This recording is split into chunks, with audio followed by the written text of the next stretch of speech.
This is Optimal Living Daily, episode 1489, How to Live Your Actual Life by Shawna Scafe of simpleonpurpose.ca.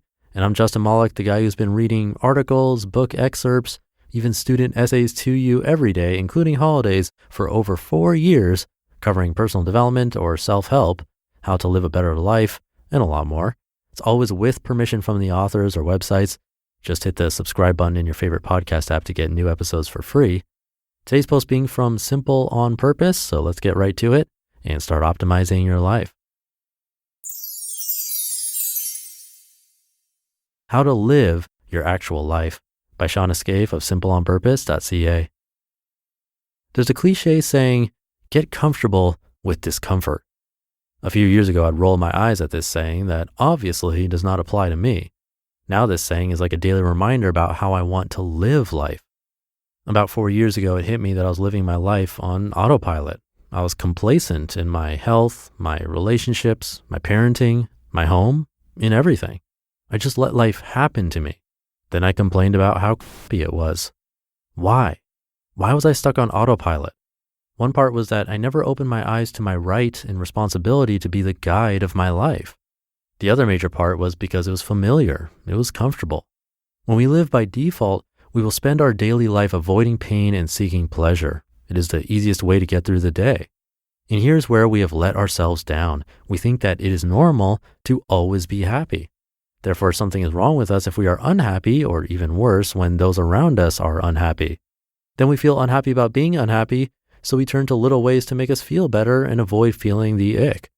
Usually we turn to the nearest available indulgence, an easy hit. We turn to social media, food, drink, complaining, judging, binging waffles, and shopping. I don't say this to point fingers. I say this because I live this too. What happens when we keep avoiding the discomfort of our life? We tune out our emotional self and lose touch with how we are feeling and why. Then we wonder why others tune us out. We stop tolerating negative emotions in those around us. We start to rely on these false pleasures to help us buffer our negative feelings, which might lead to addictions or habits we feel shame over. We spend a lot of energy avoiding negative feelings and it burns us out, which makes us feel even more crappier. We just kind of stop showing up for our life because it isn't happy, and then we are bummed out that our life isn't what we want it to be. For the past year, I've been practicing being uncomfortable. I wanted to live my actual life as it was, negative and uncomfortable feelings and all, rather than coast uncomfortable. I've made a commitment to myself to pay attention to how I am feeling and to the ways I am checking out and buffering. I will tell you this, it sucks. It sucks realizing the things that make me uncomfortable. Try this. Make a list of the things that you tried to avoid or flat out avoided because they made you uncomfortable. I made this list, and it was gross to be so honest and eye-opening to the life I was avoiding. It also plain sucks sitting with this discomfort, just letting it be there without reacting to it or avoiding it. When this discomfort shows up, my brain instantly spazzes into a fury of winces and doubts about it because it just wants to do what it has always done. Stay comfortable, avoid pain. Before I started looking for ways to let myself sit with discomfort, I would have thought this cliche saying, get comfortable with discomfort, was only for hustlers or bikini models. No, it is for everyone because everyday life is uncomfortable. When your someone disagrees with you, like my husband is allowed to think whatever he wants and doesn't have to agree with me. When you are alone at home and you feel restless or lonely. When you are frustrated but can't quite put your finger on it, so you start looking for reasons to be mad at life. When you are talking to someone and you aren't sure if they dislike you or if you are in your own head and reading into everything. Can I ever just assume the best? What is that about? When your kids have been crying and whining and fighting and it is 4:52 p.m. and you are mentally exhausted every day and want to punch the clock on parenting and just make the tension go away. As I said, this is gross and humbling. This is the work of living life on purpose, of being intentional, of making a change. This is the work people don't often share because it isn't glamorous and self-promoting. But see what it is telling us? See where the light shines through the cracks? On relationships, on living a passionate life, on being responsible for your own feelings, on showing up in motherhood, the hard and life-giving work of experiencing life. What are we turning to with our discomfort? What do we turn to make us feel better and more comfortable? Is it serving us? Is it life-giving or ultimately making our life harder? We might be choosing ways of seeking comfort that are actually making us more uncomfortable in the long run. Habits, addictions, sneak eating the pantry every nap time, been there. Pulling away from others. These things do not make our lives better. They usually make them harder. As I wade through this mess of getting comfortable with discomfort, I am walking this journey alongside each of my coaching clients. This is where a lot of us get stuck. I'm raising my hand too. Because avoiding the discomfort prevents us from doing the thing, from taking responsibility, from making changes. Avoiding discomfort keeps us stuck, which can sometimes be a lot more painful than experiencing the discomfort itself. Here is the next step though. When you are feeling uncomfortable, it means you get to address it from the root cause, your thoughts. Our thoughts create our feelings.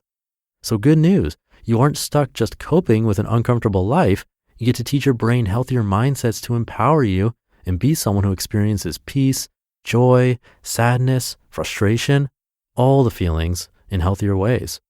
With awareness, commitment, and practice, you'll move your mindset from this sucks, I suck, I want to make this feeling go away, to, well, that sucked, but what can I do better next time? To, I did better this time. What does this have to do with simple living? It is permission for you to be uncomfortable when you are faced with the tasks of decluttering your home, or setting goals, or changing your ways, or trying something new. It is a reminder that feeling unhappy is part of living life. It doesn't mean you are doing life wrong, it just means you are doing life. It is encouragement to listen closer to yourself in those areas that bring you pain, the ones that need our attention and presence. It is hope that we can do more than just cope with life.